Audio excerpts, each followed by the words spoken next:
But every other semester that she was at Cornell, she was a straight A student. She was the most decorated gymnast that we've had. Our women's gymnastics team just won the ECAC championship this year with Maddie leading the way. And she also was very active in a variety of activities across campus. And when she addressed our trustees, you could just see all of them saying, oh, well, I'm a Cornellian too, just like this one.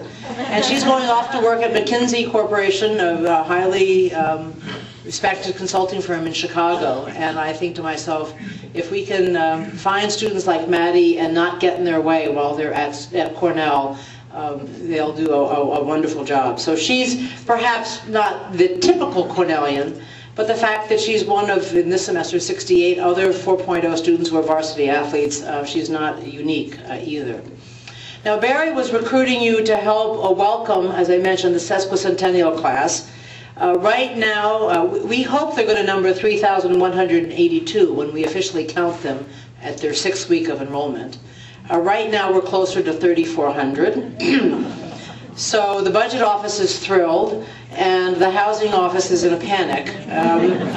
We actually sent out our housing assignments on Monday, and 50 of them of the students were told how privileged they were to be in quintuplet settings, i.e. lounges, and 12 of them were told, don't worry, by the time you get here in August we'll have a place for you, we just don't quite know where it is right now. Our yield jumped 3 or 4 points, and when that happens, this is what is the result. They will be evenly divided, men and women, as they have been historically.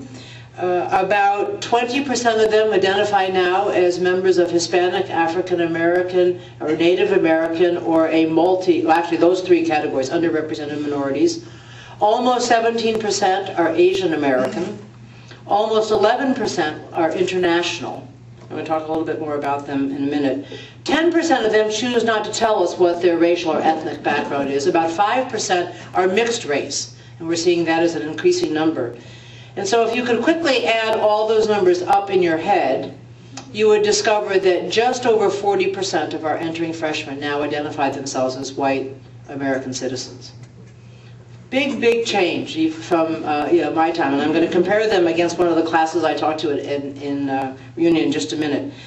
The top 5 countries, what do you think are the top 5 countries of our international students? What would be number 1? China. You're right. What would be number 2? India. Nope, not Japan. That part of the world. Korea. Okay. What would be number 3? Think hockey. Canada. Okay. Number 4, I heard India. That's right. That's number 4. And number 5? Singapore. Singapore. Now, top states. Number 1 is New York. I'm not going to let you guess that one. That's still the case. Number 1 is still New York. Number 2? New Jersey. Number 3? California. Number 4? Washington. No. Think where all those private schools were when they first started higher education. Massachusetts. And number 5? Think what's our biggest state, not counting Alaska? Texas. At reunion, I had a chance to speak to the class of 62. They were the class celebrating their 45th reunion, and one of the things they asked me was, well, how do students look compared to when we were here? Well, first of all, when they came as a class, they were only 2,700 in number, not 3,400, so we're significantly bigger. Back in those days, the famous ratio was 3 to 1. And of course we could tell, one guy was dating their hometown honey, one guy was dating a Wells woman, one guy was dating an IC student, and so we were looking for dates all the time, but I wasn't as old as 1962. It was a better ratio then. But it was 3 men to every woman. We did not keep racial ethnic statistics at the time. Now, interestingly enough, there was an African-American woman in the class that I was addressing, and she came up to me afterward and she said, Susan, we were 5 African-Americans when I enrolled, 2 guys and 3 women, and the 2 guys didn't make it past freshman year. So there were 3 of us in my class. 2 of them actually came back for a reunion. Now we have over 200 in the class. In the College of Engineering in the class of 1966, guess how many women were in the College of Engineering? 0. No, there was more than 0, but keep that number in mind. There were 5. 1%, 5 out of 545. Now our College of Engineering is 37% women. And the College of then Home Economics, we now call Human Ecology, had 0 men in the class. And now a quarter of them are men. So when you are around campus, if you think things have changed, they have.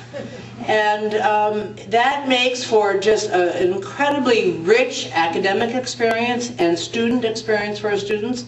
It also means that sometimes we have some challenges because we bring this group of students together. They are literally, in this year's freshman class, every state in the nation, and in the freshman class, 48 countries, overall about 120 countries. And then we house them all together on North Campus, some of them in these quintuplets of a lounge, and we say, be good friends.